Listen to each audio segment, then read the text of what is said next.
Kathleen, thank you very much. Melanne, what an honour to be introduced by you, somebody that I've tried to model myself on. My Rolodex is nowhere near as deep and as wide as yours, but your networking capability and your support for other women is something to be admired.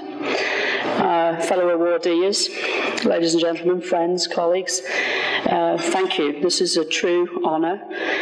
The Women in Green Economy Leadership Award from this network means a great deal. I am just one small part of a growing movement, a growing wave of brilliant, courageous, strong women the world over who are leading the charge in tackling climate change, sustainability, and poverty. Women like Christiana Figueres, Gina McCarthy, Lawrence Tubiana, Achala Singh, Isabella Teixeira, Lisa Jackson, Connie Hedegaard, Karuna Singh, Kathleen, Susan Bass, Mafalda, Monica, Sandrine, Lorena, women from my past, my present, and my future.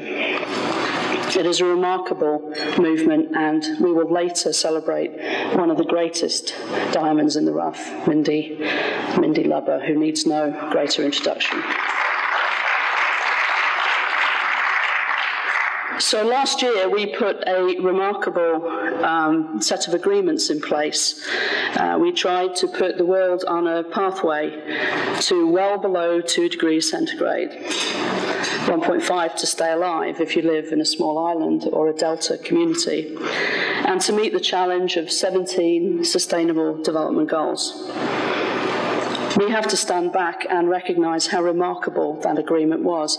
It was made possible by the business leaders in this room, by the community leaders in this room, and by women working in communities, in cities, in countries, in cabinet, in the boardrooms, everywhere, trying to force ourselves to look at the future, stare it down, and agree that together we could do something about it. So now we have flipped a switch.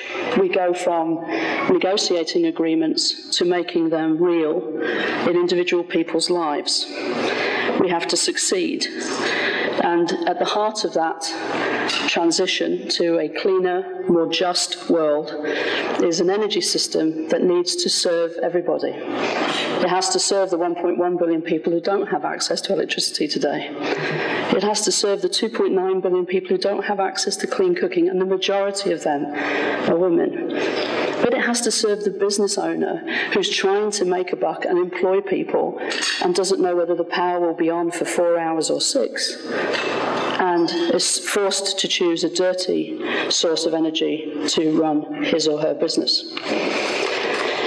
This is not an easy task, but it's not something that is beyond us.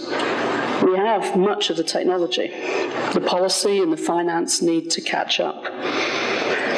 But I put it to you that if we can't imagine the world that we're trying to build, we won't be able to build it. And so you have to be able to close your eyes, and you have to be able to imagine what this will look like. So imagine it's 2024, right? Close your eyes, have a sip of wine. It's 2024, and we're in the middle of Central Africa. It's a democracy. It wasn't in 2016. And we're in a village, actually now a town. And we are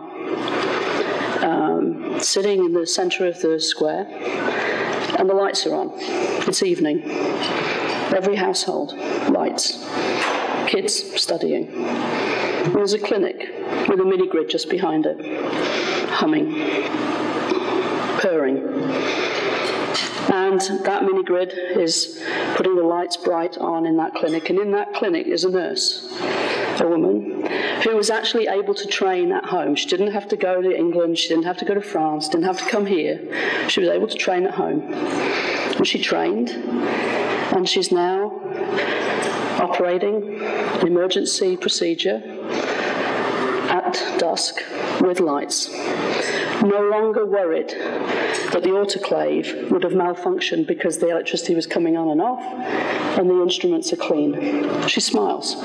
She remembers as a trainee putting a torch in her mouth and hoping against hope that nothing else would go wrong.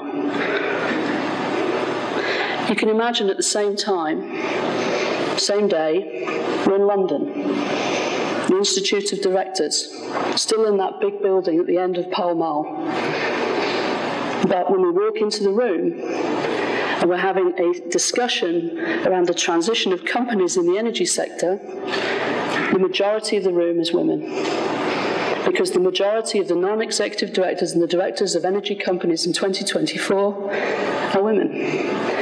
The majority of those sitting in the senior management seats are women. And that morning, those women, together with their male counterparts, had met with the 10 vice-chancellors of the top 10 engineering universities in the UK.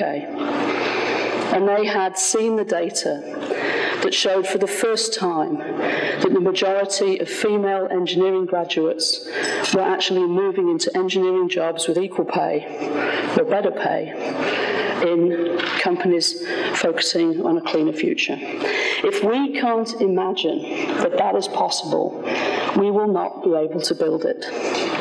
And the beauty of this is that the future is already here today. The car that's sitting outside on 17th Street. The future is here today. We have to believe that technologically this is not impossible. It's simply our policy, our finance, and our politics have to catch up. And women will play a very big role in that. So, women need to be at the table. They need to be in the cabinet room, they need to be in government, they need to be elected, they need to be in the boardroom, they need to be in the village hall, they need to be on the tenure committee. And only then will we start to be able to build a future which is different from the past. We have to have different people in the room answering different questions if we're going to get different answers. But we know how to do that. And I stand here on the shoulders of so many who've gone before me. And I have to mention the rock that keeps me solid, which is Dr. Elise Sable, who's here today. Without her and our kids, I wouldn't be quite the woman that I am. And so thank you very much. But when we all stand together, we have very broad shoulders, and we can lift up every other young woman who wants to make a part of this future possible. Thank you.